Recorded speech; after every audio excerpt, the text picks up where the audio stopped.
Hello and welcome to the tutorial on how to log into your Buildlium rent-to-owner account.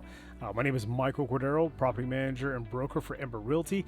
And today we're going to go over the basics and how to get in and what kind of information you can expect once you get into your account. So as far as Buildlium goes, is our backend system that we utilize in order to manage all of our properties. You will be granted access to it in what is called a rental owner account. There you'll be able to find all your financial statements, all your important documents like the leases, your property management agreement, or any other forms or any other information will be securely locked away in there, which you will have access to. The email, when you first sign up with us, we're going to create an account. It's going to, it's going to look just like this. And then you're gonna have a button that says activate account. All you have to do is go ahead and click on that. So once you get in there, you're gonna go ahead and use the email that you gave us to sign into your account. You can always change that later on. You can even change your password as well in case you forget it. Just click on that. And you can hit remember email if you want to, have this pop up always. So once you figure your password out, go ahead and hit sign in. Alrighty, so when you come here, this is going to be your main page. It's going to start off with your financials because that's usually the most important thing when it comes to a rental investment. Once you sign up with us, you're automatically going to see this right here, which is called a new contribution request. So this is where we're going to request any funds from you. And if you're starting out, your first request is going to be the $500 property reserve. You can come here, you can actually see the details. It just goes to if there's any information in here that will be in here. But you could just head over to this button right here and you can hit make payment, or you can send us a message directly, going, hey, when is this due by?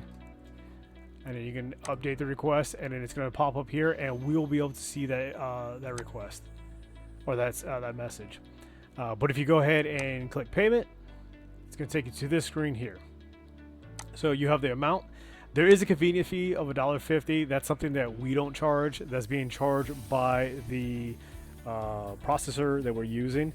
And it's if you use e-check, which is ACH, or if you use a credit card, it's going to charge you almost 3%. Once again, that's something that we're not charging. I always recommend that you just do e-check because it's just going to be a lot cheaper. So yeah, put your first name, last name, your checking account, as well as your routing number, all that good stuff. I'm just making this stuff up, so don't worry about that. And then you can put a memo in there saying, hey, this is the property reserve, and then you go to hit review. Oh, it's not gonna let us do the routing number.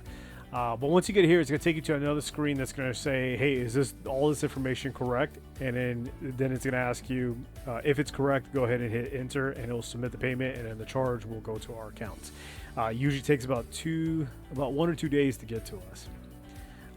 Going back to the financials account, normally if you're going to have any transactions, you're going to see them all down here. You'll get to see on a quarterly basis. You can set this up any way you want. You could do next month, you could do month to date, you could do quarterly today, or you could do year to date, or you could do last month. There's a couple other options down here too, like last quarter or last year, and you just hit the search button. If you have more than one property or units, a unit is essentially a door. If you have like a multi-unit property, it has like 4 units. This is where you can see it at the property level. You can see the whole thing or the individual units themselves. Here you'll be able to see the actual properties again. You can break down even further. Over here is the rental owner ledger. This is where you're going to see any transactions that essentially any money that's been sent to you or you sent to us. There's also a button here that says send funds. That's in case you want to go ahead and send it again. Send us money because there's no request coming from us directly. Next part is going to be your documents. As you see here, there are a couple documents loaded into here already. You have your Ember Realty owner manual and then your landlord-tenant brochure, as well as landlord-tenant handbook. Any other documents such as your property management agreement, your lease agreements, they will all be loaded up in here. You can access this 24/7. All you gotta do is click on it. It'll pop up. You can hit download, and then you can either download it straight to your computer or you can print it directly out. So you can always have access. You can always have this at your fingertips in case you need it for whatever reason. E-signature documents. If there's a something, an addendum or some kind of lease agreement that's sent off to the tenants that is signed within the system, you'll see it here as well.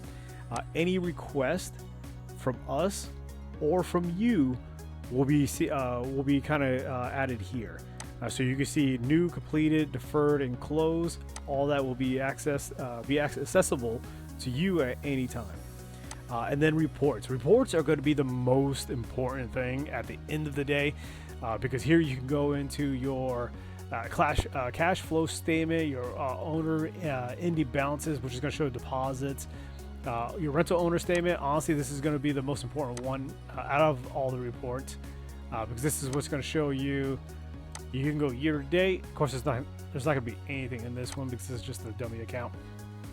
But you'll be able to go through your accounts and see everything: income, owner contributions, expenses, and then you have your net income, and then your summary down below for all your properties.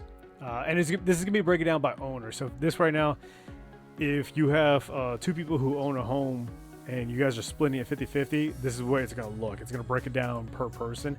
But if it's just one person or one company that owns a property, this is the only thing you would see. Going back to reports, there's several other reports here, like your current tenants, delinquent tenants, lease ending, unit listings, tenant vehicles, vacant units, task completed, open task, work orders. So you'll be able to see everything in here. You can even batch reports. You come in here, you can create a batch report, and that way, this is essentially when you batch a report. This is a report that you use all the time, and there's like several of them. And then you can just click on a button and it creates a whole report for you. And then the cool thing about reports is that, let's go back to the rental owner statement.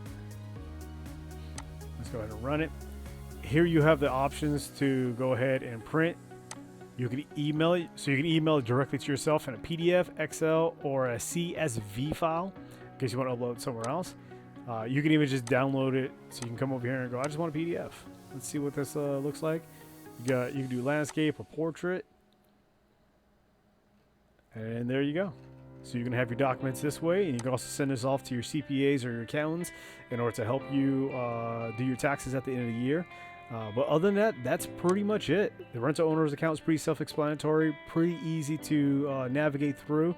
And I think it's a great tool, and I think you, just like any other owner, should be well aware of what tools are at your fingertips so that you can have the best possible experience. But if you have any further questions, feel free to reach out to me. Once again, I'm Michael Cordero with Ember Realty. I'm the property manager and broker, and I look forward to working with you soon. Have a good day.